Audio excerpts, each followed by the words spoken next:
All right. Hey, everyone. Welcome to Austin Music Foundation presents Time to Pivot, Adjusting Your Music Business Strategy webinar. Very quickly, I have a couple of announcements. One of them is, in response to the COVID-19 pandemic, we're moving Austin Music Foundation programs online for the time being, and we'll continue providing services at no cost to the Austin music community, as we always have. In addition to directing those in need to critical emergency resources, over the past 2 weeks, we've been preparing for the rollout of comprehensive educational programming and additional resources geared to the current music business climate. Please go to austinmusicfoundation.org for more information on that. Remember, our people are creators, innovators, and agents of change. We're in this together, and together we'll demonstrate remarkable resilience and ingenuity in the face of this unprecedented crisis. Now, for those of you that are new to the Austin Music Foundation, we're a 501c3 nonprofit arts organization whose core mission is to strengthen, connect, and advance the local music industry and community. And we do this through educational programming, professional development, focused mentoring, and network opportunities. Before we get started tonight, I would like to send out a very special thanks to the Austin Managers Collective for partnering with us on this webinar. Thanks to the Cultural Arts Division for its continued support. And thank you to the AMF team, our amazing partners, Ham, Sims, Austin, Texas musicians, and many other groups who are working hard to inform, create, and navigate efforts related to COVID-19. And also a very special thanks to Carlos Kirk and Stake Systems for helping us stream this webinar. Thank you, Carlos. So we are doing the Austin Music Foundation presents Time to Pivot, adjusting your local music, your music business strategy. And we have with us Austin Managers Collective. First of all, Morgan Davis, who operates Ovrld, a multimedia organization focused on promoting Austin music, and manages Katie Rain, Goons, and many more. Say hi, Morgan. Hey, how's it going, everyone?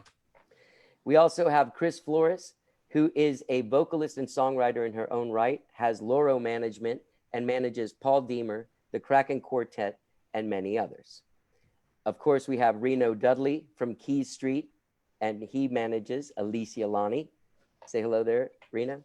And of course, the great Louie Carr from Own Path Media Group, who manages Jackie Benson and Gina Chavez. How are you guys doing tonight? Great. Fantastic. Yeah. All right. Before we get going, we just want to urge you guys to go ahead and submit your questions now. This fine panel of fabulous managers will be answering all of your questions, or as many as we can in the time allotted. We'll be here until 9 p.m. Central Standard Time. And let me start off by asking you guys very quickly, what is the Austin Managers Collective and when did it form? Louie? I'll take that. Well before this, actually, I don't know, probably last year. It was just sort of a thing to get together with other artist managers and swap ideas and really just, support each other. It can be a lonely road when you're an independent manager, not a part of a larger system. And you can kind of get in your own echo chamber about ideas and fears and things like that. And so it was a really great,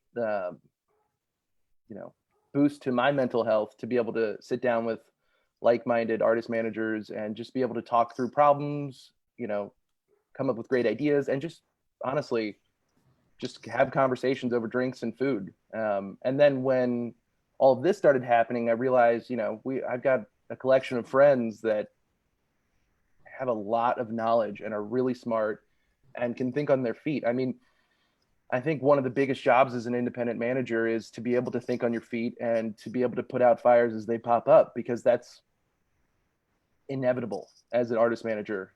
Every plan you have is probably going to change 100 times from when you first have it to execution. So, having other people to be able to bounce those plans off of and coordinate with is, it's been really helpful. So, that's how we came together. That's good. And so does anyone else have anything to add for that? We can move on with our thing. Once again, I do want to ask you guys to submit your questions now on Facebook. and that way we can go through them. Um, this is a very odd time for all of us in any kind of business, but in the entertainment business, music has become a place where we make our money playing live concerts, and that is gone. Things have changed, and it's time to pivot. I want to start with Cris. What are you doing with your artist? How are you guys pivoting? What avenues are you finding open? Well, you know, my clients, my LORO family, they're all very diverse. And so each artist were at different levels, from when we met until when the pandemic happened and when South by was canceled.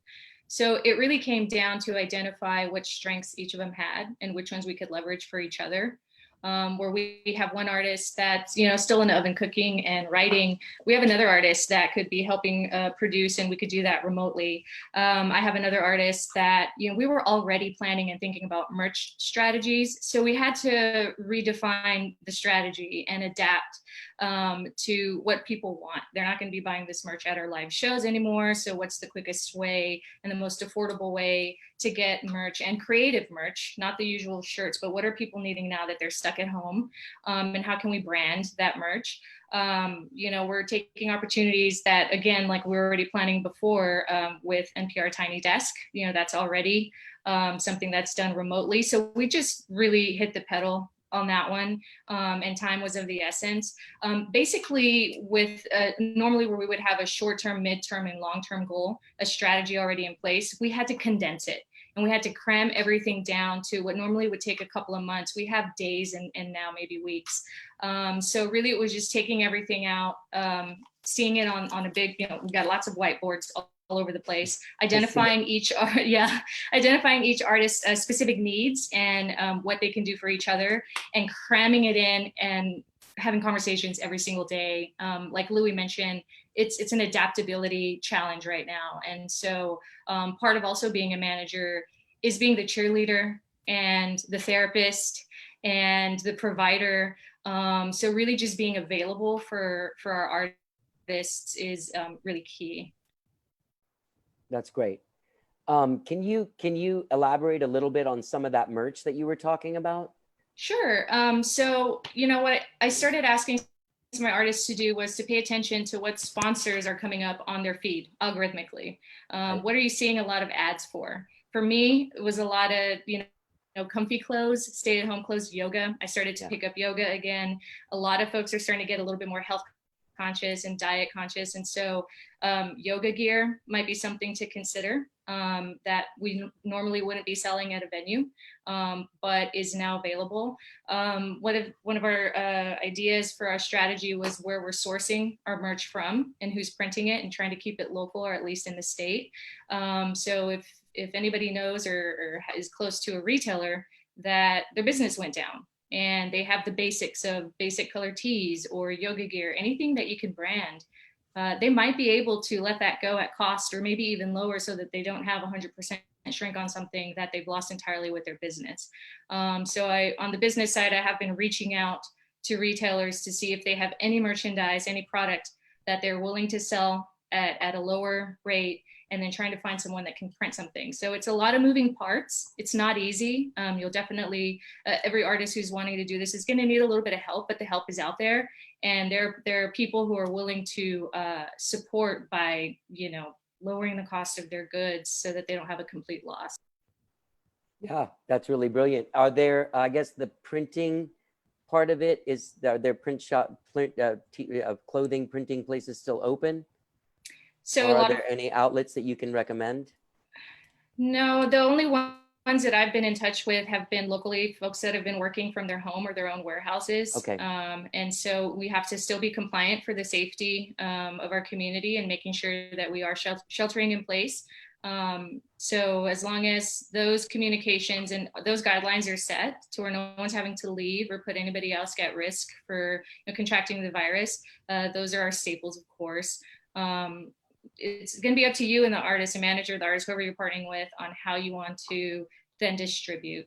I'm still really new on the e-commerce side. I think on the e-commerce, that's a question better for some of our other panelists. But for me, what we've noticed is just a made to order for those artists that are just getting and going instead of doing the whole bulk shipment. I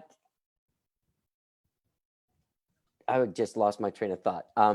I was going to ask you guys about. Well, let's move to another thing. Sorry, live streaming. There's a lot of that going on. We talked a little bit about people taking in festivals.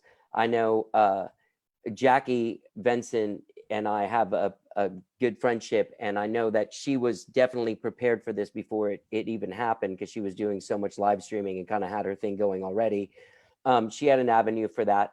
And we can talk about the live streaming stuff. But yesterday when we were talking, Reno, you were saying that an artist like Alicia Lani, this is a good time for her to sit back and write.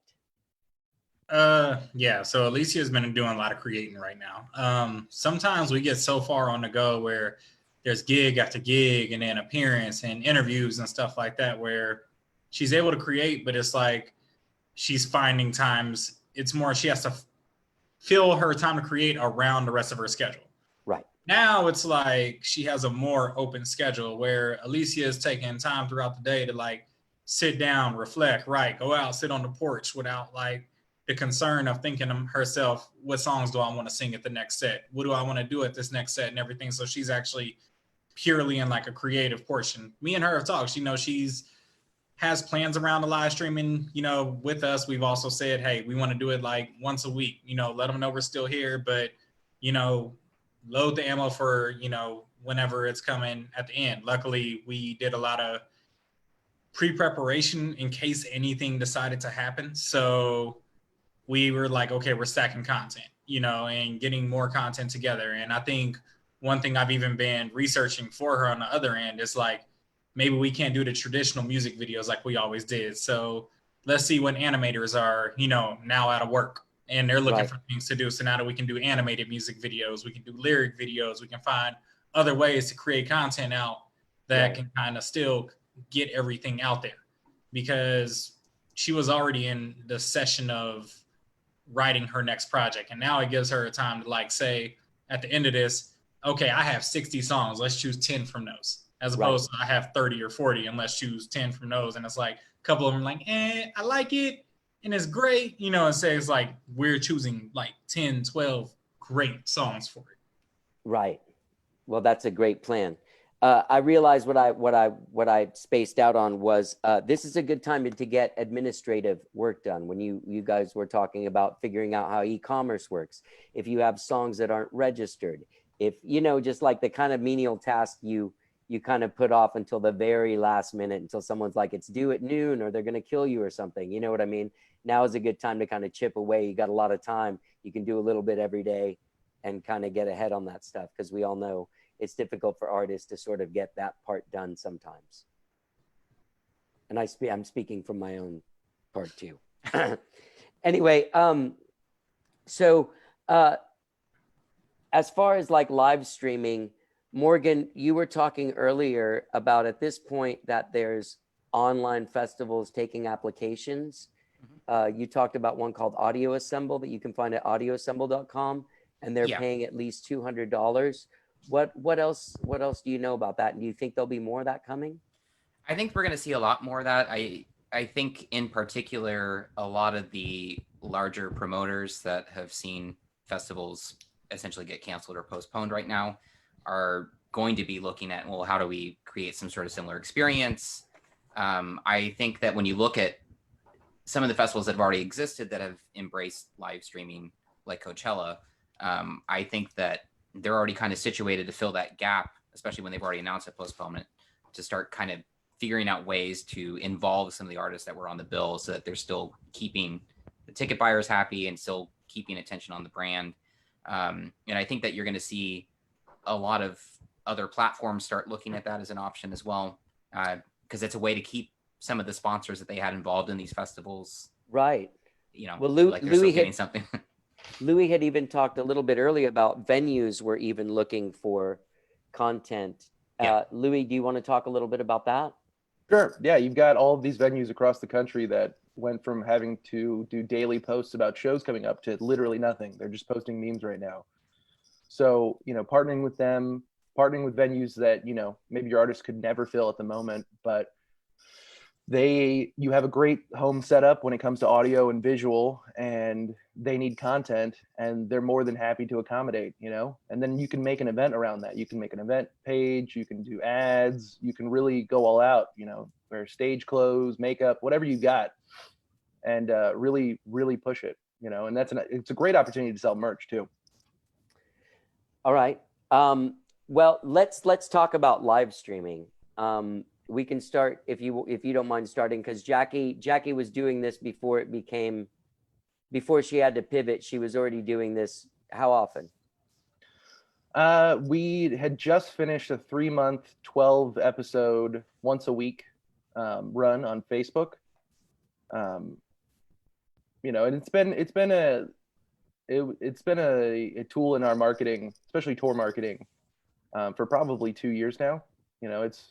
It's one of those things that especially Facebook had been pushing. You're always trying to look for what the algorithms are into, and the best way to get organic reach without having to spend a ton of money. And streaming has been that. So yeah, we had done a lot of testing before all this popped off, and once we started to realize that basically once South by Southwest got canceled, and we realized that the tour was in jeopardy. We thought it was time to get online, and Jackie has an insane back catalog. Originally we were only planning on doing a studio album in September, and now we've released disc 1 of the live album. We're doing a remix EP in April. Disc 2 is coming out right after that. I mean, so it's just content, a constant stream of content, and a lot of that has to do with live stream. Right. And so what's changed since in the last couple of weeks with her live streaming? Sure. So she's daily now. She goes live twice a day. First at 4:00 to do what we're branding as JVTV, where it's like old archive footage, tour footage we shot in Europe, her piano recital when she was 18. Okay. And then at night, it's her live playing old music, new music, and just answering fans' questions. We just sort of realized that we have a unique opportunity here that I don't know if we'll ever get again. Hopefully we don't get it again, where everyone's at home and, there's the first person that's referred to this as a unique opportunity. Well, you try to spin it as best you can. Yeah, no, that's good. I like the positivity.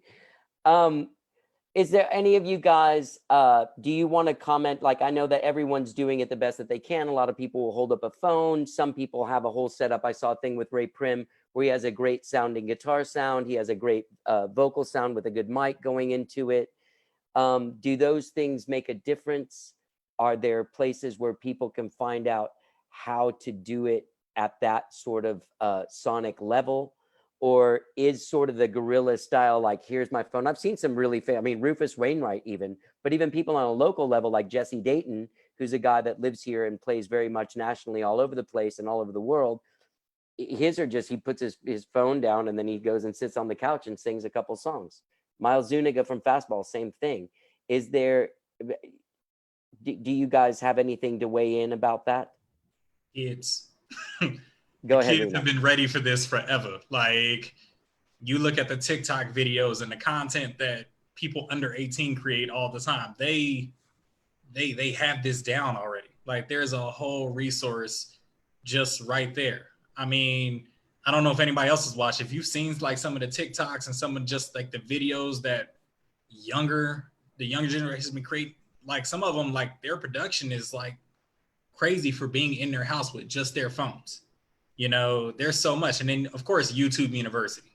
You can learn how to do almost anything in the world from YouTube, from recording at home to fixing your alternator. There's so much, there's resources. Use the internet to your advantage. You have time to look on it now. You have time to go down rabbit holes. Instead of going down rabbit holes of cat videos, learn different things that can actually, help you in your career. Yeah. Yeah, I'd like to touch on that actually. Reno brings a really good point. For what technology we have now available to us, we can do a whole lot without needing anything too complex. But we also have a vast, technically advanced and knowledgeable community in our music community.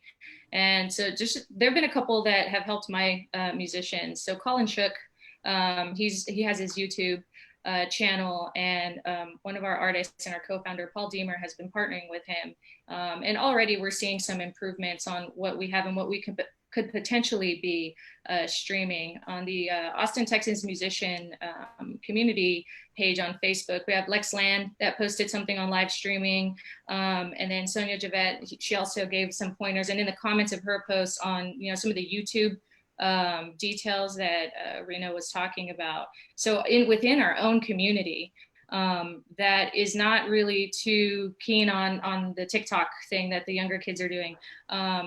For what we have in our home studios, what resources and tools we have now, what we can order affordably, and if you're willing to wait however long it takes to get from Amazon or Guitar Center these days, on a budget. We have these artists in the Austin, Texas music community that have already been doing this. Jackie Vinson, Jackie and Louie have the level of expertise that I think keeping that communication, really just kind of unveiling what you don't know, facing the hard truth that maybe we should have already been doing this, and utilizing the experience of others that are already doing it and posting it.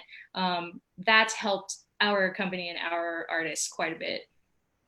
I think also artists kind of have to face a difficult reality here too, which is that live streaming is not going to fix the problem of shows no longer being here. Like, you're not really going to make income off of it for the most part. Not that like what you were seeing with live performances if you were a professional touring artist.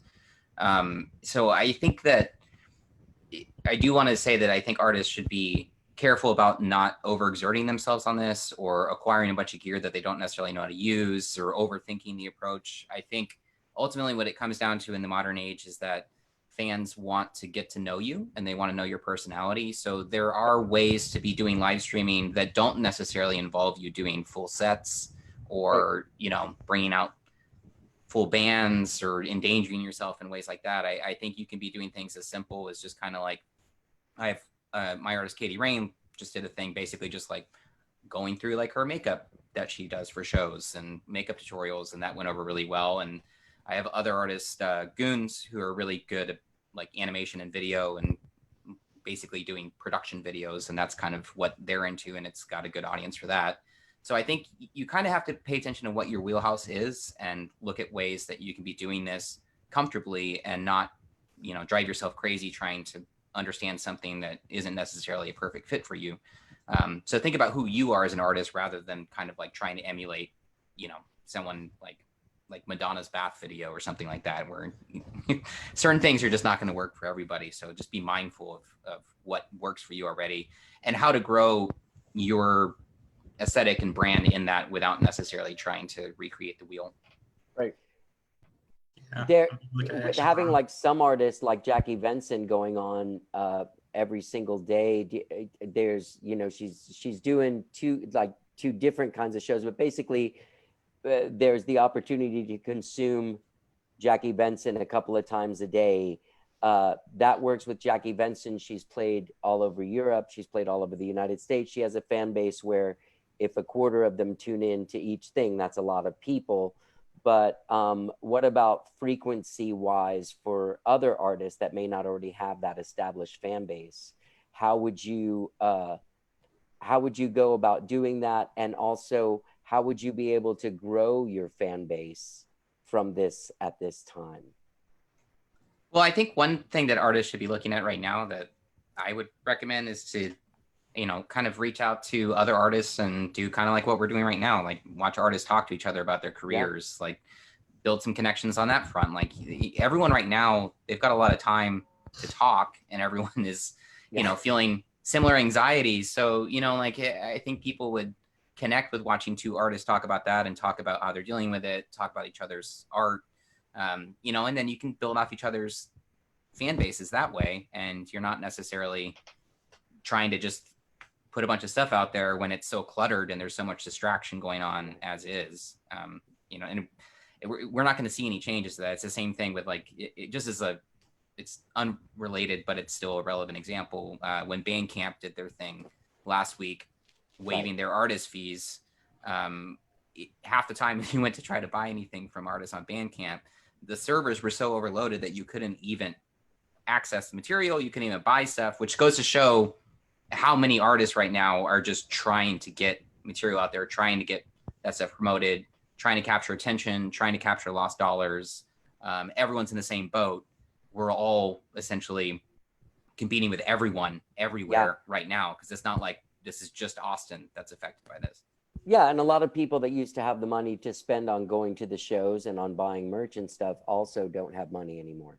Yeah, because they're all laid off. Everyone's The music community is not the only one that's hurting, but I think we have to stop thinking about it as like the live streams is like shows.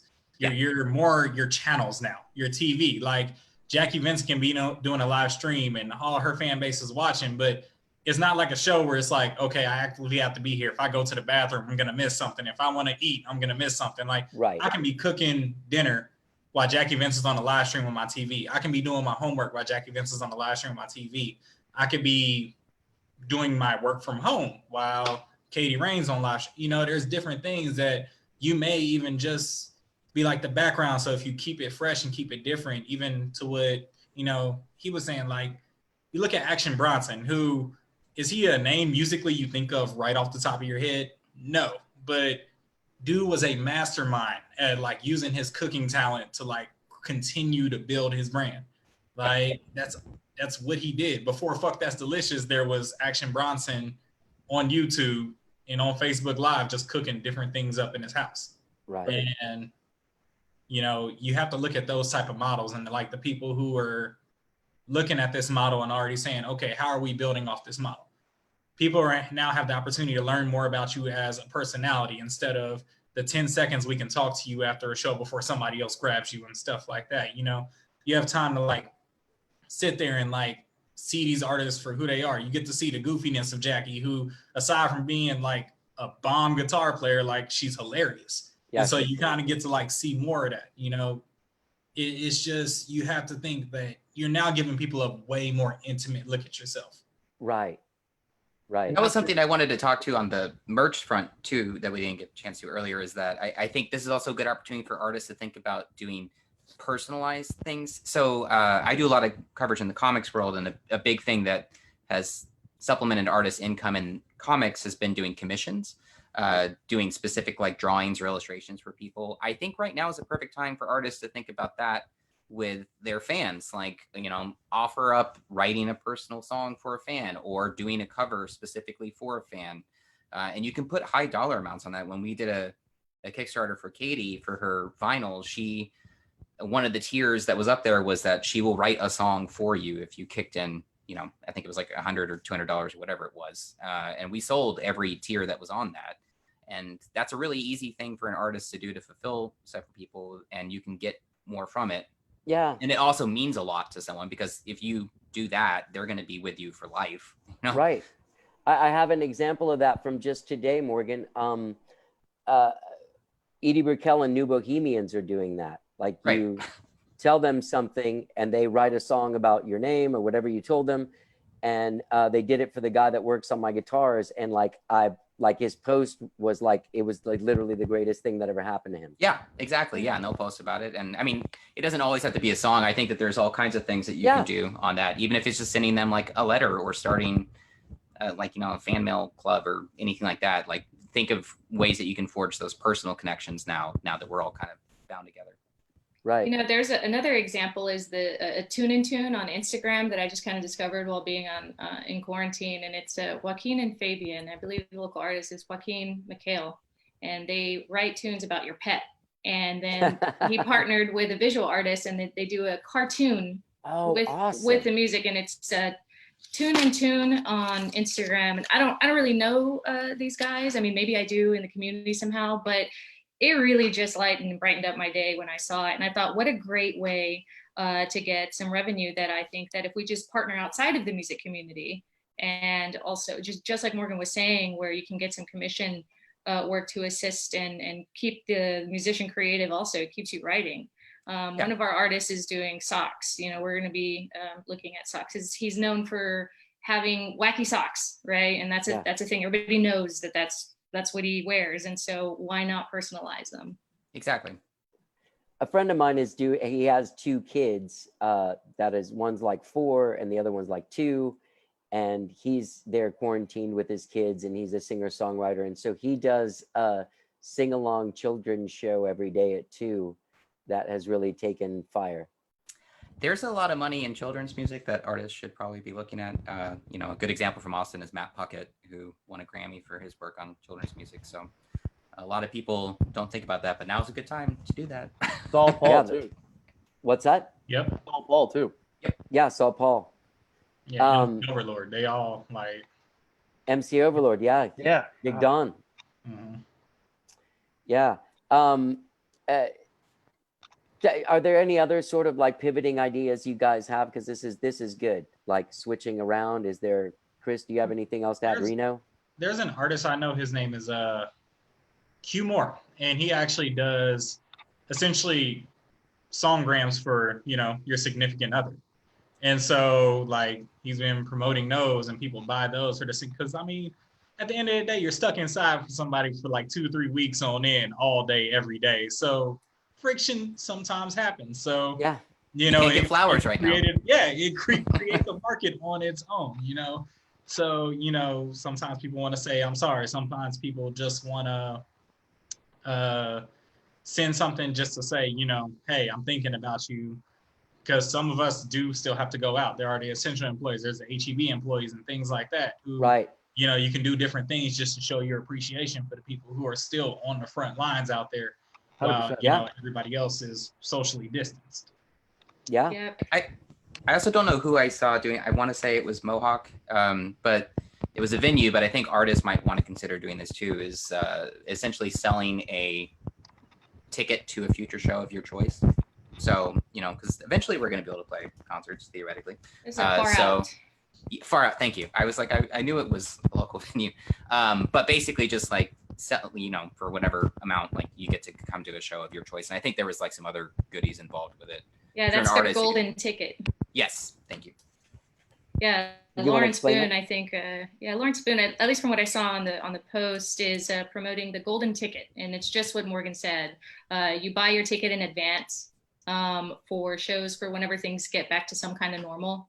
And that money goes back into the community, back into the music community. And really it goes to also support their venue workers. So anybody that was out of a job that was employed by the Far Out Lounge, if I'm not mistaken. So if I'm wrong, Lawrence, please feel free to correct, but I think that's the gist of it there. I did want to very quickly touch back on what Reno had mentioned earlier on the live streaming and really making it personal. In the beginning of all this, I think my approach was wrong in that I wanted it to be like a show because that's the mentality that I had as an artist manager. I'm also booking for my guys. And so I wanted it to be like a show. And how do we get this, stay and work within your means. But when and this was really my artist that kind of just took it up upon himself and he started live streaming his shed sessions, his practice sessions, and interacting with the people who were just watching him practice was kind of turning into a bit of a lesson. And he's in his quarantine clothes, right? So just house clothes, that's the reality of where we're at. And it's a way of connecting and interacting. So it's a huge point both Morgan made. Make sure you stay within your means. You don't want to go and spend whatever little money you have, and sometimes you don't have the money. And then also what Reno said is keep it to who you are, and don't try to be something that you're not. And let's be real with what's going on right now, and connect with people that way. I mean, that's another reason why I've pushed Twitch as a platform to all my artists incessantly. None of them are on it yet, but I think Goons are working on that. But for a lot of people, I think that they associate Twitch just with games. But when you look at the rest of the platform, and Twitch, the company itself, has made a major push to try to get more people from other media to utilize it. And music in particular is an area where I think it would be useful to people, because it's exactly what you were saying, Cris, where it's like you're just kind of just talking, just hanging out. You can practice, you can walk someone through like your pedal chain, you can talk about what your production setup is, you can talk about your superstitions or your pre-show rituals or anything. And people just kind of tune in just for the personality, and they'll donate on there. It connects right to your PayPal or Venmo or whatever you want, and you can just get it, unlike Facebook Live, which still doesn't really have a way for people to just give money to you on it. So do you use Twitch? I mean, I've never even seen it. I just hear about it from people. yeah, I use Twitch. Ovrld has worked with companies that use Twitch to do like live streams for events and stuff. There's a few different like channels locally that do things on there. It's a great platform that I think a lot of people just kind of, they don't necessarily know how it works. Another thing that I would recommend to artists right now too, that ties into Twitch and also YouTube is, since there are so many people in the game sphere and in other like cooking or anything that already have significant followings on streaming, a thing that has worked well for my artists has been to reach out to channels and offer to let them use your music as a promotional tool. Just say, hey, like we have this single, we'd love to let you just use it on your channel to get, some attention from that. And I think that's something that artists could be doing right now too, is work out a symbiotic relationship with some of these, because most of them, people don't realize that they can't just use any music, and the actual libraries that are available on YouTube and all that are pretty small, which is why usually when you see like a cooking show, it's always the same like ukulele song or, whatever. There's like, I think 36 tracks on there that people use, so it gets boring. So they're always in need of other songs. So if an artist reaches out to them and says, hey, like, feel free to use this thing, just as long as you tell people who it is and maybe put a little thing in there advertising it so they can follow it on Spotify. Because those people are all very clued in on like sharing each other's content and connecting things and using the annotations. So you can get a lot of plays on Spotify and stuff just by utilizing that. Oh, it's pretty smart. What do you guys have anything to add to that specific thing? Let's see. I did want to talk about this one thing that we talked about yesterday, Cris. This thing is going to end, and we need to figure out what the sustainment plan is and how do we hit the ground running while supporting each other and not trampling each other when we once again are set free to do live music. Yeah, so we are always as managers thinking however many steps ahead as we can, and we don't know a whole lot right now as far as when is this going to be over, what's over going to look like, how restricted are we still going to be when we can finally get back out and start playing again, and which venues and establishments survived. And that's the hard part, is that the reality is artists, restaurants, venues, some of us will not make it through. And so who will? And what I think is the most important thing here is what I've always thought is the most important thing about booking anywhere with anyone, is really make sure that we're building the right relationships and that we're nurturing them, and that we're sustaining them. And that's with the venues, the buyers, the booking, anybody who's booking, and managers like us, and artists with artists. We have the time, some of us, to get on the phone and talk about what we're going through and connect on a personal level and talk business. The days are still going by, and sometimes I know they feel like they're super long, but they're going by. And we need to remember that every relationship that we build, pandemic or not, is going to either help us or hurt us in the long run. And that's one of the things. So Louie and Reno they're my mentors. I give them a lot of credit to starting what I did with artists as a manager and then my company. And they both told me this in the beginning, was, it's a whole lot about who you know and how you treat people, and who you have in your close circles. And that's what we need to be doing right now, because when this is all over and done with, how memorable are you going to be? Because we're all going to be chomping at the bits. Everybody's going to want to be booking. Not everybody has a promise or a contract that says the show that we postpone is still going to happen. Right. So what are you doing to ensure that those relationships with the people who are in charge of booking you are tight, but also that they're paying you? Because It's going to be so easy for artists to fall back into the unfortunate norm of settling for playing for free because they are so eager to get back out and so eager to book the show before anybody else can get it. Because you get that, you go back into that traumatized syndrome of, if I don't book the gig, they're never going to call me again. And we need to be really mindful and careful as artists and managers to artists that we are educating each other on really just standing firm on our value and our worth. But also, I do want to say, know your worth. Right. There, again, those hard truths. So if you're just getting out into the Austin music scene, you're not going to be getting paid like Jackie and Alicia, right? So that's something to also remember, is really be honest with yourself, listen to the feedback that people are giving, ask for the feedback, ask for how you can better your art. Let the music speak for itself. One of my artists, Paul Deemer, he's always telling me that the music's going to speak for itself. You could be looking really great everywhere else, but when you get on that stage and on the bandstand, that's the honest truth. So are you spending this time right now to really make your trade what it is and shed? Practice hard, teaming up and collaborating with the right people. There's a way to collaborate, even though we're trapped in our houses. Are you thinking about a bill? Are you already building those relationships and collaborating with those folks to make a really enticing bill that you can then get with the bookers, venues, the buyers, owners of these businesses that are going to survive? And are you doing something with your artist peers that's standing out? And go ahead, Louie. Well, I wanted to jump in and say, we can't look at what's coming as what it was.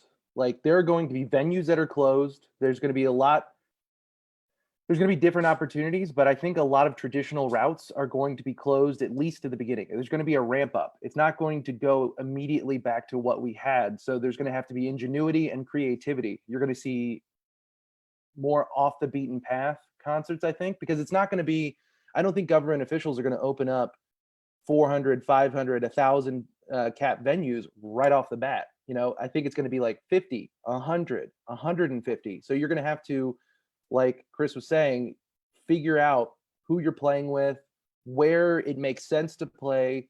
You know, you have to go into it with a mindset like, it's not going to be like what it was before, but there are going to be opportunities. You just can't look at it.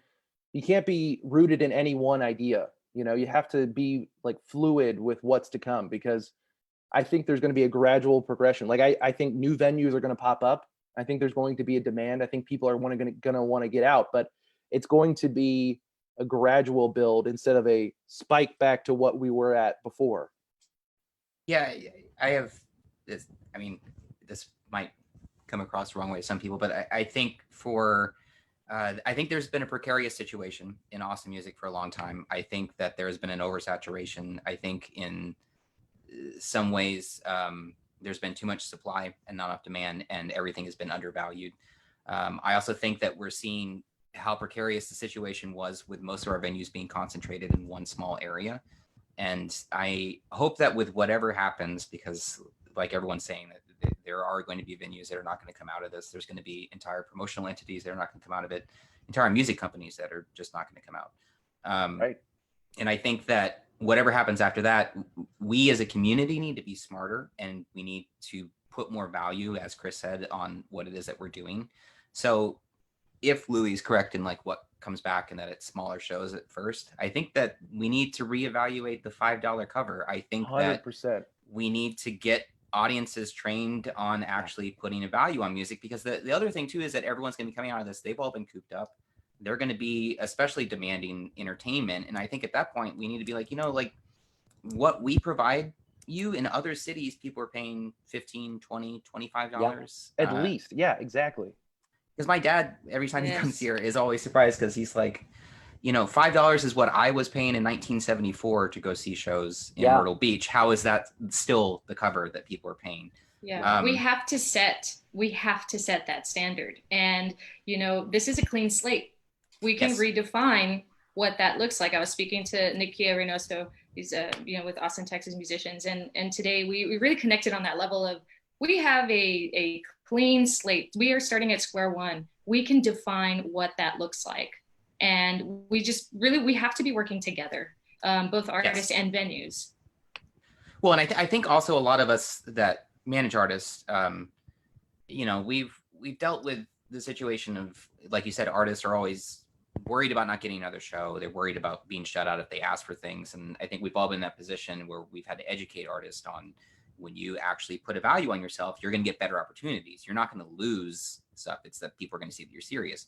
But at the same time, I think seeing what's been going on with a lot of venues and everything in Austin, I think that people are going to realize that,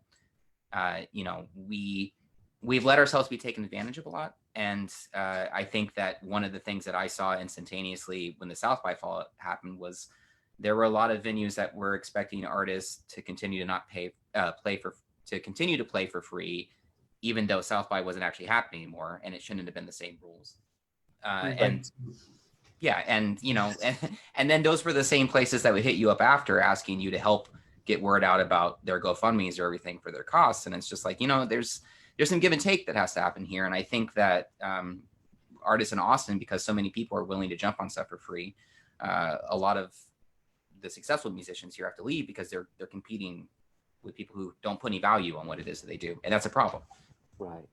One thing I think when we're talking like a culture shift from what's happening right now into how that'll bleed into wherever we end up after this, is you're seeing a lot of artists create direct relationships with fans where they didn't necessarily before. Like artists before, they're posting static evergreen content and maybe they're replying to comments, but you're seeing a lot of artists make that direct ask, make that direct connection financially where they weren't before. And I think that's empowering to a lot of artists where they're seeing, like, I don't need to rely on a third party necessarily all of the time to base my income off of,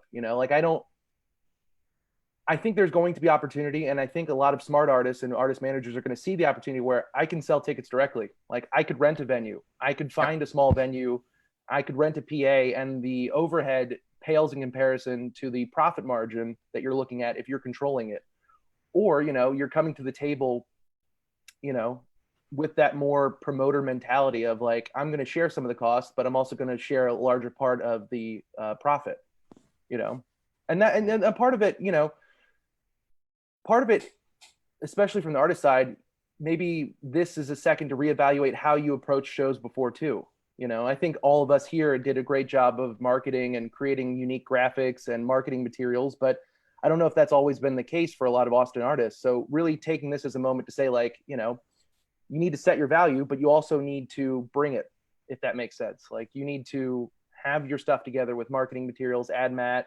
You need to have a schedule or a plan. You can't just rely on the venue to promote it. You have to go into it and maybe even hold the venue accountable and say, like, this is what I want to achieve ticket wise. And this is my marketing plan. Or can we talk about a marketing plan? Do you have a media list? Do you have contact? Like just approaching it as a business.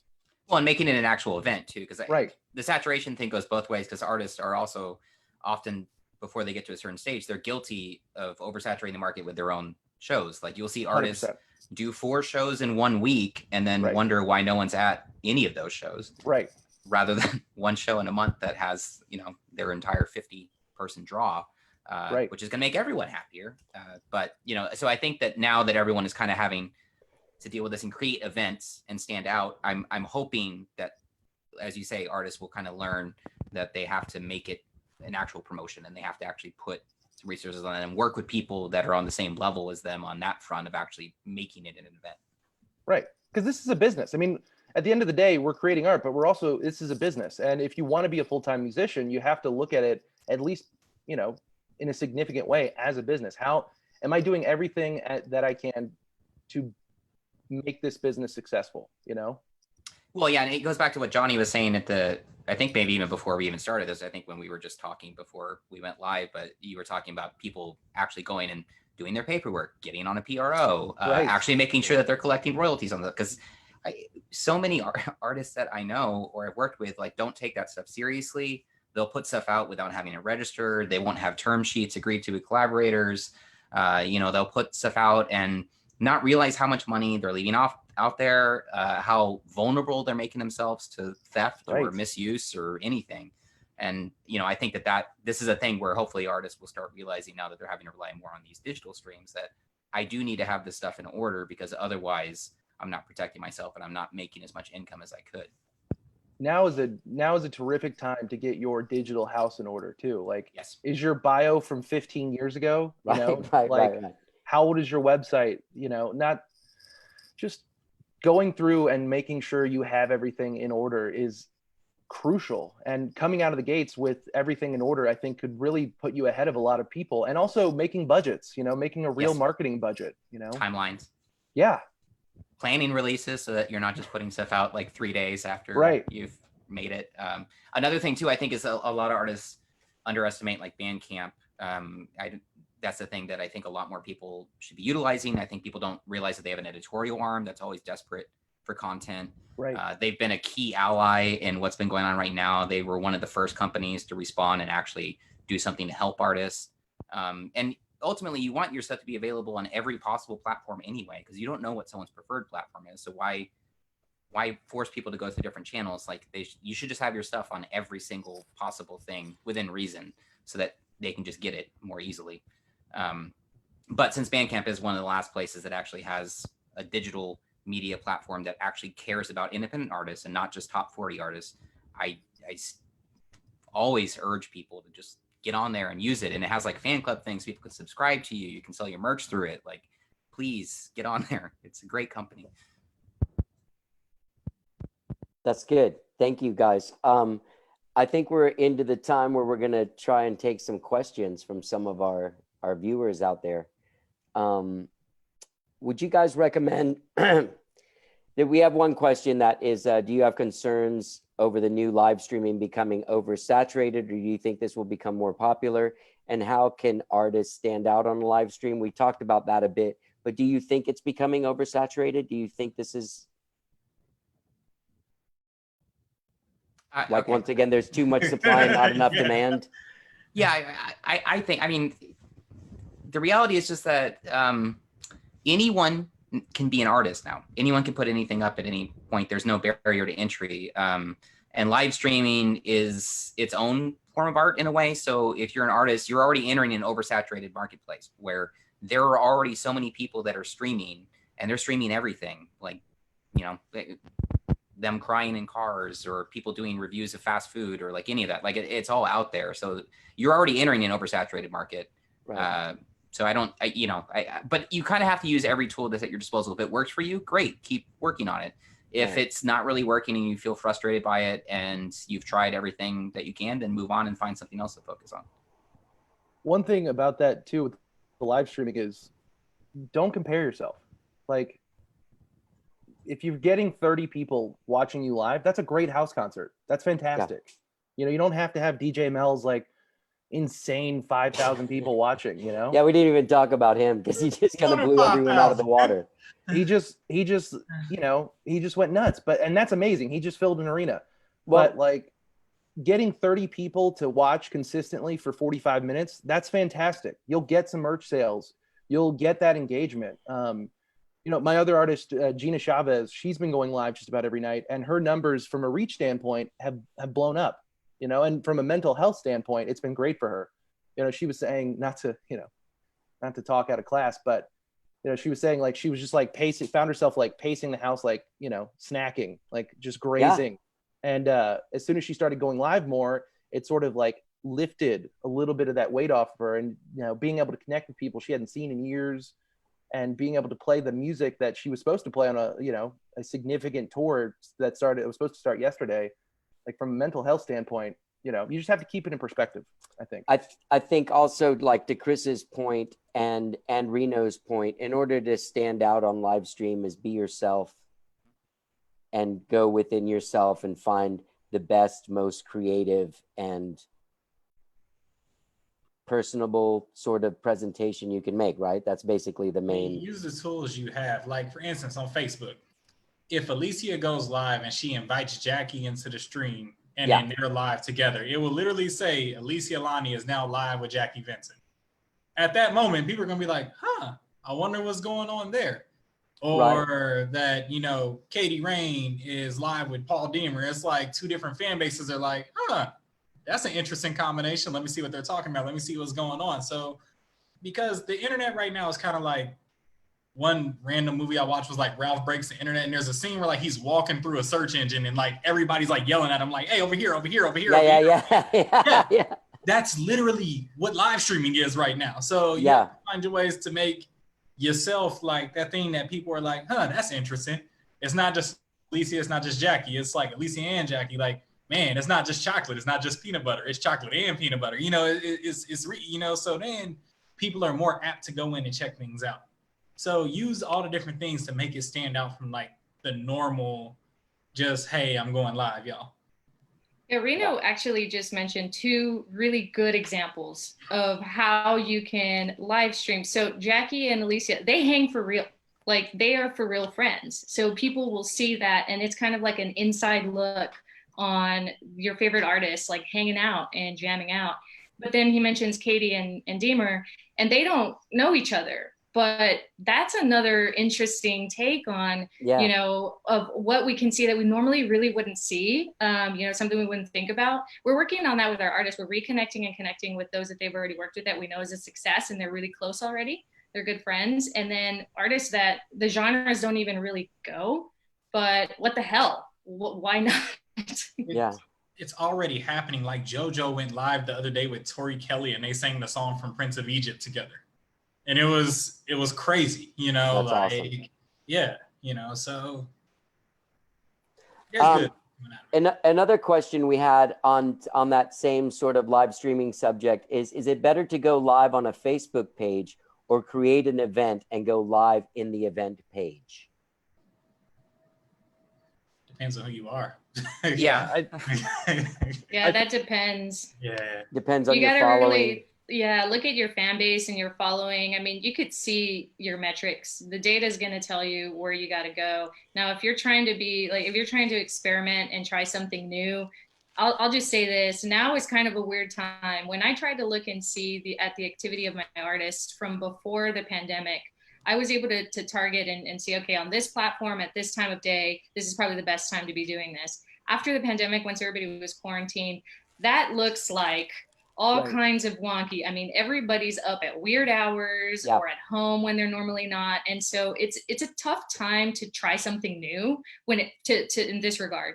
But yeah, like you should already know. If not, start taking a look at that data and you'll know what platform and what time. Once again, get to some of that administrative work during this downtime. Knock a little out every day. Have a research your own algorithms and see where you fall in your own fan base. I also think like if it's a thing like they say where it's like partnering with other artists or with like a venue or something, the event page makes more sense because then you can have everyone co-host it. But I also think people should look at like, you know, if you do better on Instagram, focus on Instagram. It's got IGTV. Yeah, I just went online with a friend of mine a couple of nights ago or last night or something, and we're going to do like a song swap on there. And it seemed like an Instagram, when you go live instantly, it was so much more traffic than like Facebook, at least for me. Especially with the IGTV stuff, if you're an artist who's got enough followers that you're able to be on that, then I think it's a little bit better situated. Because I think Alicia uses that a lot, right? Because I think she did her distribution announcement on there, and and you know, it's kind of cool to see how it works out differently, because I have an artist that we tried IGTV, but then we did a live stream on Facebook and we had like twice as many viewers. So it just really depends like where your fan base is. But I do favor starting off, if you're new to this, IGTV probably would be a good place to start. Check the demographic of your fan base. If you have a 25 to 34 fan base, chances are it's a Facebook thing. If it's a 19 to 24, it might be Instagram. Any less, you might want to start looking into like the TikToks and everything like that. Like those matter. Part of marketing is studying your demographics. The definition is literally creating a product, figuring out who wants it, and bringing it to market. So you can do scatter shots. Hey, if you have two phones, put it on both. You know, why not? But if you have one, like make sure, because you can always save it and then carry it over to the other platform if you need to. Right. Are you guys, you good on this? That was all good information that I think people really need to use, because everyone's really trying to be seen out there with the live streaming and whatnot. Here's another question. How can photographers assist managers and artists during this time of quarantine? It's from Ish, right? Is it? I don't know. They didn't tell me who they're Definitely from. Ish. I'm just getting the question. It's definitely from Ish. If it's Ish, Is it Ish, from Ish? I'm gonna give away what. Sorry, Ish, if you don't want me to, but I had reached out to Ish today, and I said, "Hey, man, why don't you do like a shelter in place album where you're like 6 to 10 feet away from the artist, out in the middle of nowhere, just them and their instrument in their quarantine getup, looking like they haven't showered, or through their windows, something that really, and for me, I was having a down moment, it was still like, I was still feeling like this isn't real. And I thought, what a way to just embrace the darkness of this and capture what we're going through. And I told him, for us, we can budget, I'd happily, because photographers have also lost their jobs too, and for those who can't, I mean, that's another avenue that we can be partnering with other artists that aren't musicians. So maybe through the window capturing somebody doing the live stream, like Ish is a live music photographer, so that's the stage now. What does that look like? I think that I don't know, we figure that out as we go, but we should be involving all our artists. I also think that like this is a good opportunity to maybe look at like merch stuff with them, or do things like, I always want to hear the stories behind press photos. I mean, like I know the ones that I've been involved with, but like I would love to hear Ish like just talk about some of like his favorite photos that he's done, favorite live photos, favorite portrait photos, cover art photos, stuff like that. Jackson Montgomery Schwartz is another one who I always love whenever he talks on Instagram about kind of like, here's how this portrait came together, or here was the idea for this, or here's what I was trying to communicate. And I think that that's a thing where both realms can help each other, because like if it was someone like Sabrina Ellis talking to Jackson and doing a conversation or a dialogue, like I know lots of people would probably tune into that. Yeah, Definitely. Oh, you know what, like Louie, how you had brought up in one of our meetings before, and what you're now doing with some of Jackie's archived content with the videos, that's something that photographers could be partnering up. I guess maybe that's kind of the idea you were just saying now, Morgan, where they can partner up with archived content that they have and create an online album, and maybe throw some audio onto that with it that was of that show. If maybe we could even find a live audio from that show. I mean, I don't know. Or even just showing like their editing process, like or a picture book, like yes. Harmar Superstar. He just did a fundraiser. They did a coloring book based off a bunch of pictures, and they had like Lizzo and a bunch of other Minneapolis artists, and that was to raise funds. But it was from a bunch of different photographs, sort of traced, right? Cool stuff like that, or even just a straight up photo book. Like Ish is amazing. I would buy a photo book from him tomorrow. Me too. Well, maybe once we start making a lot of money again and can afford photo books. Right. There's an Austin artist, Sarah Hickman, who did a Texas music coloring book. But the proceeds don't go to the music community. They go to a different sort of like a library or school or something in a small town. But anyway, there are those different things. And I saw someone posted about that Harmar Superstar coloring book, and it looks pretty cool. Here's another question. For artists who are recording and planning releases during the pandemic, do you recommend moving forward or waiting until the industry picks up again to release? I would love to answer that, just like giving some media perspective on that too, because right. This is a terrible time to release anything, in my opinion. Everyone I know that works in music media, with some exceptions, has been hit just as hard, if not harder, than a lot of the other stuff. They were already in really bad positions, so we're probably going to come out of this with a lot of like the remaining music press just not there. So I think that laid off their whole New York office. Yeah, it's just going to be you and me, Morgan. Yeah, my podcast and your website, buddy. And it was difficult before to get attention as an independent artist through media. I know a lot of publicists that are also struggling right now that are talking about how like everything is in chaos, so they don't even know who they're supposed to be reaching out to. If you have a release, I would just recommend at least waiting until there's like a better idea of when some of this is going to wind down. Because right now, I think everyone's kind of in a panic. I think most people, there was an article recently that was talking about Spotify having a downtrend. And there were a couple of theories about that. One is that people aren't listening on there, which I don't think is true. I think what's more likely, because the data for this was based off of how many plays the top new songs were getting. So they used Italy as the prime example, and it was showing that there was, whatever percentage drop, but there just weren't as many plays. My theory, and from other people I talk to, is more that people are just playing stuff they already know, because people right now want comfort. They just want to listen to things that make them happy, that they have good memories associated with. So if you're trying to break new material, it's going to be extraordinarily difficult right now, in my opinion, because I think people are just going to be going to their happy playlists. They want stuff that they don't have to think about. Now, if you have a single, one song, and you happen to be really, really cool with one of these DJs who are getting 4,000 to 5,000 viewers on their live, you decide, huh? Yeah. I wonder who that is. Yeah, like That's different. Yeah. Then, that's still not a release, but it's still kind of like, give them a taste. Like, it's almost like he was like, the world is going to be a whole different place when we come out at the end of this. Nobody knows what it's going to be. Don't run around the corner and not know if somebody's going to hit you on the other side. Like, peek around the corner, take a look. It's Louie. Well, I was going to say, I have one counterpoint to the idea of holding back.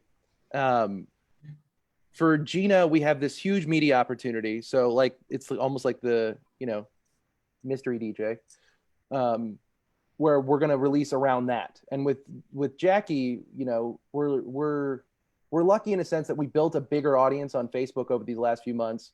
So we've got this sort of captive audience. And so we were just going to release a studio album in September, but now we just released a Disc 1 of a live album. We've got a remix, Jackie the Robot Volume 1 EP coming out in April. We've got Disc 2 coming out. Like, we're flooding the market with content because we're just filling a need, That's what we've heard from our fans. But, I do see the other side of it too. So I'm on both sides with this. I have an artist that he's going to be on a show that airs the second week of April, and our plan was, to strategize releases with the show airings, and that was a damn good plan, And now, do we stick to it? Do we not? We have a demand.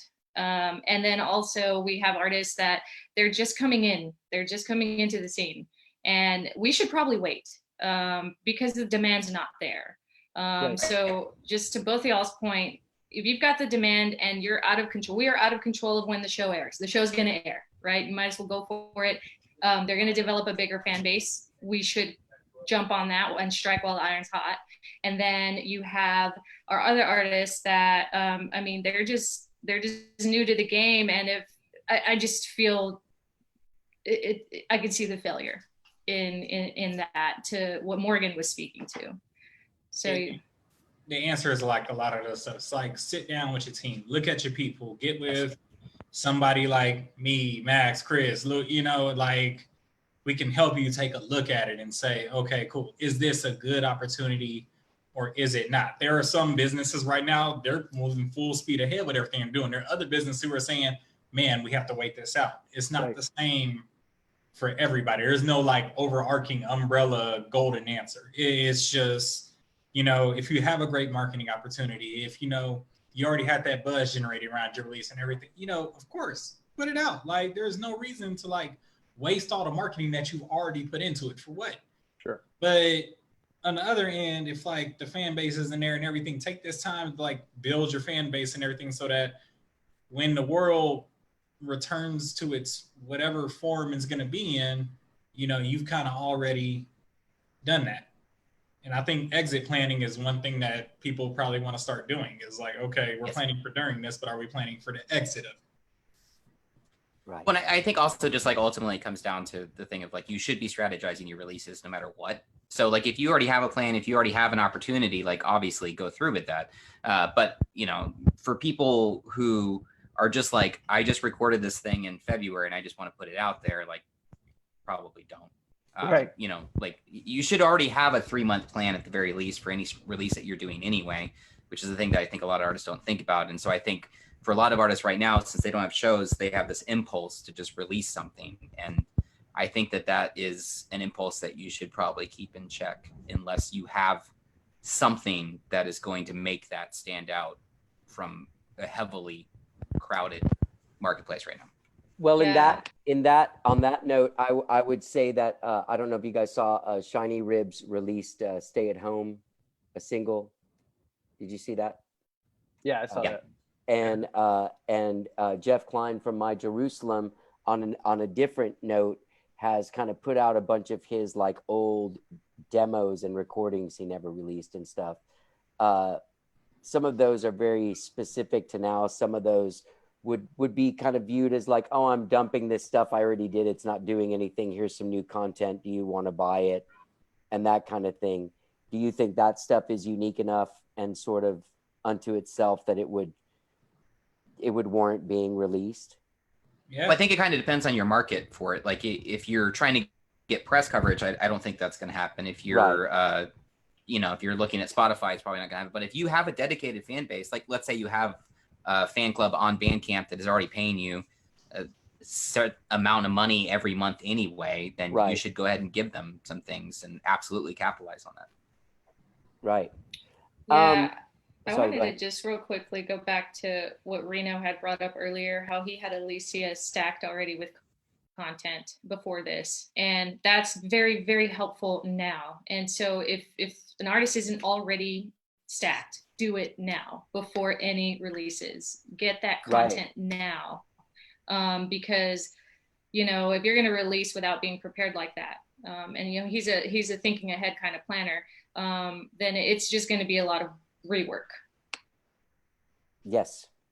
You guys were talking about how people should be reaching out and talking to other managers, talking to other artists, strategizing, getting involved with each other. We have a question that is, how can other independent artist managers join the Austin Managers Coalition? Is there a hazing phase?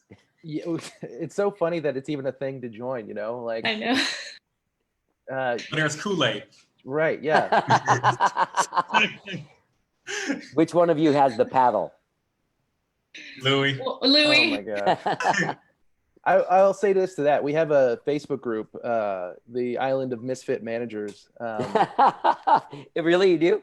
Yeah. Yeah. Can I join that? Yeah, anybody that it doesn't, it's just there to support and to swap ideas. And when it's socially acceptable, get together for drinks and food. But, anybody can join. This isn't an exclusive club. This is just a collective of, like, right now, people on a life raft trying to navigate these waters together, and my hope is that it just continues to be what it is, a collective of people trying to bring positivity and to be of service to each other. I've gotten so many great ideas from these individuals, and I really look up to everyone that I've been able to talk to.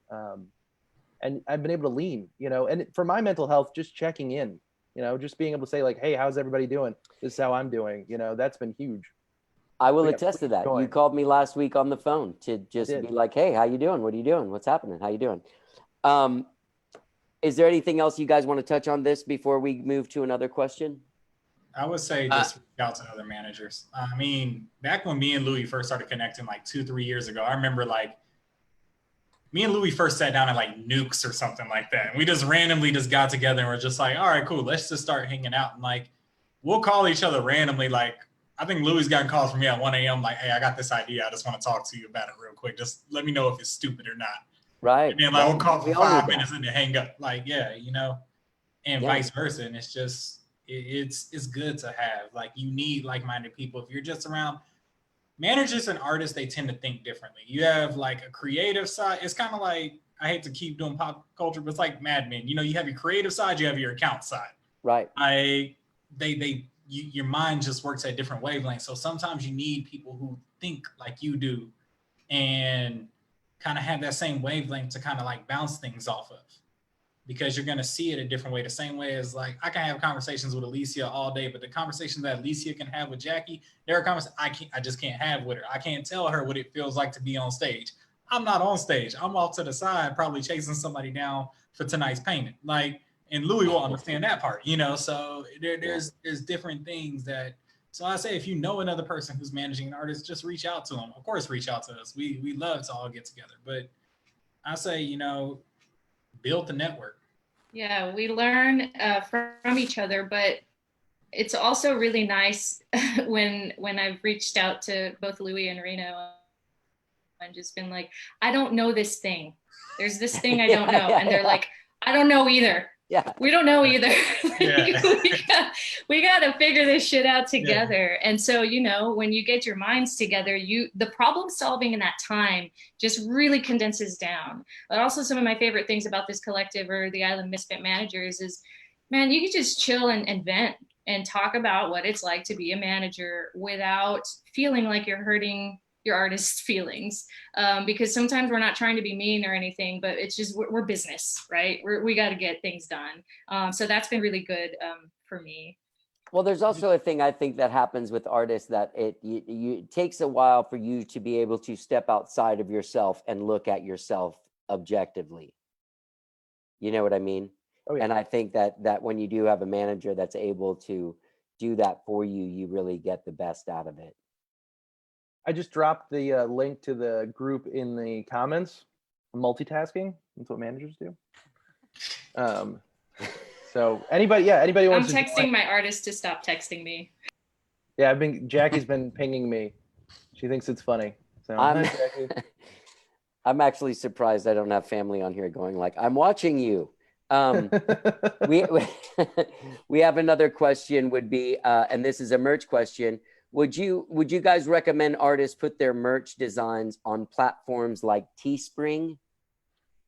I'm assuming that's like a print on demand. Yeah.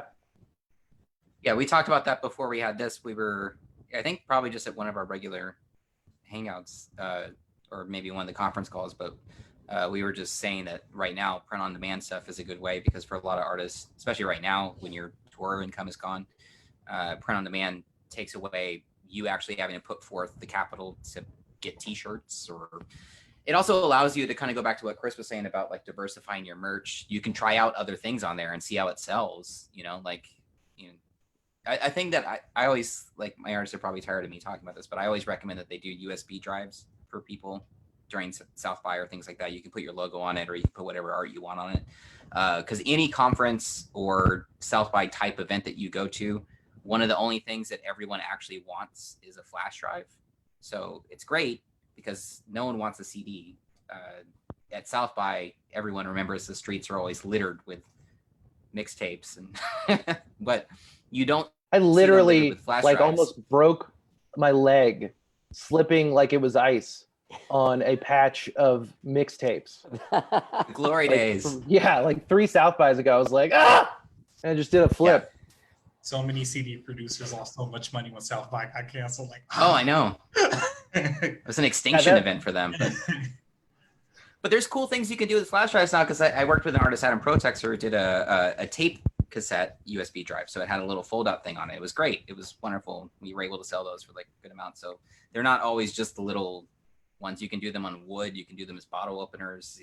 But they're just handy. So anyway, with the print on demand stuff, it's a good opportunity to try out some other types of merch and see whether they click with your fans without you actually losing a bunch of money making that on your own. Is Raw Paw one of those? Somebody sent me a link about Raw Paw. I think so. I love Raw Paw. I just want to say that Raw Paw's off the chain. Yeah. Raw Paw's great. They've been doing all of Jackie's printing for the last like 4 years, 5 years now, maybe longer. And they're local. They're right off of St. Elmo in that business park. And yeah, their prices are amazing, and they're really creative over there. Yeah, shout out to Raw Paw. Yeah, and Chris Dock is an amazing dude too. You know, so yeah, the whole team is just, they're awesome. Now is that one that you don't, is that work the same way as Teespring, or is it a different? No, so that you'd need to sit on some product for that one. But like Teespring or Spreadshirt, you basically just throw up a design and you can choose what kind of clothing it gets or materials it gets printed on. Like with Spreadshirt, you can do bandanas and bags and, you know, a few other things. There's the little tote bags, which are great. Those always do really well. And koozies, stuff like that. Right. And you don't have to sit on any product, which is the nice part. But if you're going out on tour, like Raw Paw, somebody like that they're amazing. That's good. Anything else merch-wise that you guys want to throw in? Because that is something. I like the idea. If anyone's just tuning in, you had talked about personalizing merch, Cris, earlier, and sort of like looking at that aspect of merch, adapting to what we're doing instead of selling cool t-shirts, maybe go to yoga pants since everyone's just in those right now. Look at what other retailers are doing and find something that's in your budget and partner with a retailer that can sell you their goods at cost or below so that they can avoid 100% shrink and loss on their end too. So you're helping them out. Those are so fancy. Those words. Like, That was very fancy. right? I feel smarter. I am a retail director, so I'm a store leader. So yeah. Oh, it's a great point. I guarantee there are local clothing stores that are going to need to move product in some way. And you could even partner with somebody like Rawpaw, who's got a really skilled screen printing team. There's also Fine Southern Gentlemen who actually will, like, if you submit your stuff, they will take certain artists' merchandise that they'll sell in their store too. So it's worth looking for some of that. Yeah, I feel like Parts and Labor does that too. Maybe I think so too. I want to say I heard that, but I don't know for sure. But you can reach out to some of those stores, and if you have a design that's not just like a photo of you or just like simply your name, but it's actually like a kind of a cool and different design, which you should be doing anyway, you have a higher chance of being able to get in some boutiques, or like Katie has some necklaces that she does that are really cool. That are like little lollipop things, and those. One thing to keep in mind right now, unless you're a grocery store or like a gas station, gross profit margin is out the window. Yep. And you're just trying to move your goods, and it's getting with the right people that are willing to give them to you and sell them to you at a price that you can afford and that they can afford, because we don't want to do the same thing to these retailers that we don't want venues to do to our artists when they start going out and playing. Like we really don't want to start negotiating that's going to hurt another business. We really got to support each other. So ask the right questions, and I'm happy to help anybody who wants some support in this, but ask the right questions on the cost of goods. What was your initial profit margin on this? What's your loss? How much are you trying to move? Some of that product is not going to be for you, but you might know another artist that could use it. So it's a matter of just communicating with each other and helping each other out. Great. I love your vision, man. This is a great group of people. I guess if people want to find you guys, they can go to the Island of Misfit Managers on Facebook, join it, maybe drop you guys a line if they wanted to ask you guys questions. But as we're rolling out, we've got about 5 minutes left. I wanted to make sure that there was nothing we missed that any of you guys might have wanted to touch on. Reno brought up on our last meeting health and wellness. Yes, I think he was getting yogurt and almonds, right? And so it kind of reminded us that, so for assistance, I have a list, of resources that artists can go to. But the one place that I think is the best is at the Austin, Texas musicians site. They have the document there that's called the COVID-19 resource list. And Pat, one of the founders of Austin, Texas Musician, is updating that. The team is updating that. So if you guys want to go visit that and give us some feedback and let us know if there are any other resources that we can be adding on there. That's the one top of mind that I suggest. There are so many out there right now, guys. Also, any surveys, any letters that you're having to write, any involvement you have into writing to your Congress and your representatives, that's in support of us musicians and in the industry. That's what I would recommend as far as assistance goes on the monetary side. Okay, that sounds good. Anyone else have anything that we might not have touched on? I think we hit a lot of topics. We did hit a lot of topics. As far as health and wellness, Reno, do you want to weigh in on that? Yeah, Reno, what were you doing? You got almonds and yogurt. What else? Almonds and yogurt, because y'all are riding on me because of that. Just so much right now. It's so easy to like get fast food and stuff like that, and especially as artists, like your brand is your image. So making sure hey, what are you putting in your body? Are you being healthy during this time? How much are you moving? There are times I just walk downstairs and walk back upstairs and just walk outside and walk around just to stay active. Because working at home, you kind of fall into like this trap of just like sit. When you're allowed to just sit at home, it kind of becomes easy. We don't want to become like, just sedentary, where you go to get back on stage after this is all over and like 15 minutes into your hour set. It's like, whew, and you're doing the exhausted SpongeBob. You want to make sure that you're, stay active, stay moving. And so that's like a huge thing. I know Alicia, she does like walks with her daughter pretty much every day, make sure to still get outside, stay 6 feet away from everybody, but you want to still get outside and like just stay active, because once again, if you go out of here and you haven't moved in 3 months, 4 months, it only takes 2 weeks for you to lose your athleticism, to be honest. So scientific. So if you sit around for 3 months on end and then jump on stage under those lights which are hot and whatever you're wearing, and you try to run around for an hour on end, it's going to be a difference. That's another thing you want to look into. Like when this is all over, is like, okay, where's my endurance for the set that I'm going to do? Can I still do a 2-hour set? Can I still do an hour set? Can I still do 30 minutes? Do I need to make sure what's my limit now? Until first you week's get going to be yourself rough. back in the state. Huh? I said that first week's going to be rough when everyone's like having Yeah. shows. Yeah. You ever watch the first week of like the NBA season? It's terrible. Like they're all out of shape. They've been chilling, so. Yeah. There's I heard a podcast last week. I heard an episode of Questlove's podcast last week with James Taylor, and he was talking about how he hung out with Tony Bennett, and he asked Tony Bennett how his voice has been able to hold up this whole time without ever really faltering or getting some kind of weird thing. And he said, I use it, because if you don't use it, you lose it. And definitely during this time, as singers, you probably know this as well, Cris, you do need to kind of keep it going, because it is like laying around for however long we're going to be laying around. And then this one little muscle in your throat, the size of your thumbnail, has to run a marathon, so to speak. Oh yeah, I don't sing anymore. I just need to take that off my bio. I'm managing, right? So, but yes, you're absolutely right. You don't practice that muscle, you don't have it. For our elder community out there on the assistants, Nancy Copeland has a fundraiser going on right now for home. That's going to be one of the best resources for elder community in the music scene. And then Aubrey Hayes is going to be coming out with a health and wellness blog. Really? So keep an eye out. It's not ready just yet, but we've got a group of folks on the MAP team that are coming up with some resources that'll just kind of make it like a one-stop place for everybody to get what they need. That's awesome. Yeah, shout out to Nancy. She's amazing. Yeah. Thanks, Nancy. Yeah. We're going to go ahead and start wrapping this up. Thank you, guys. This is Austin Managers Collective. We had Louie Carr from Outpath Media Group, Morgan Davis, Chris Flores from LORO Management, and Reno Dudley from KeyzStreet Music. Did you not figure out how to pronounce overload, Johnny? Overload.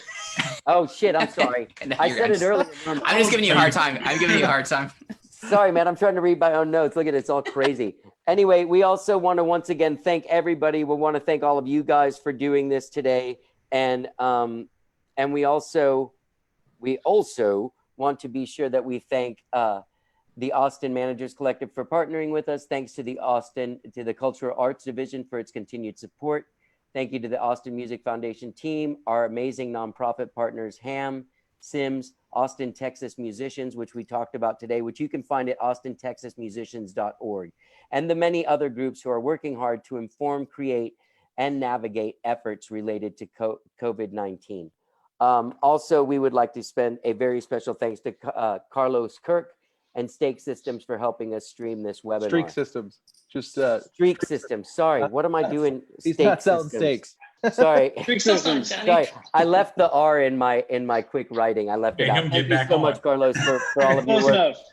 And my name's Johnny Gowdy. I'm a musician. I work with the Austin Music Foundation. I'm a mentor for their artist development program. I also host and produce the podcast, How Did I Get Here?, which you can find anywhere podcasts are served, me talking to other musicians, a lot of them about what we're going through at this time. So thank you all very much for doing it. Thank you, Carlos. Thank you for Austin Music Foundation. And thank you all for tuning in and listening. Thanks, Johnny. Thank you, Johnny. Same F. Thanks. Stake Systems. I'm sorry, man. Close enough.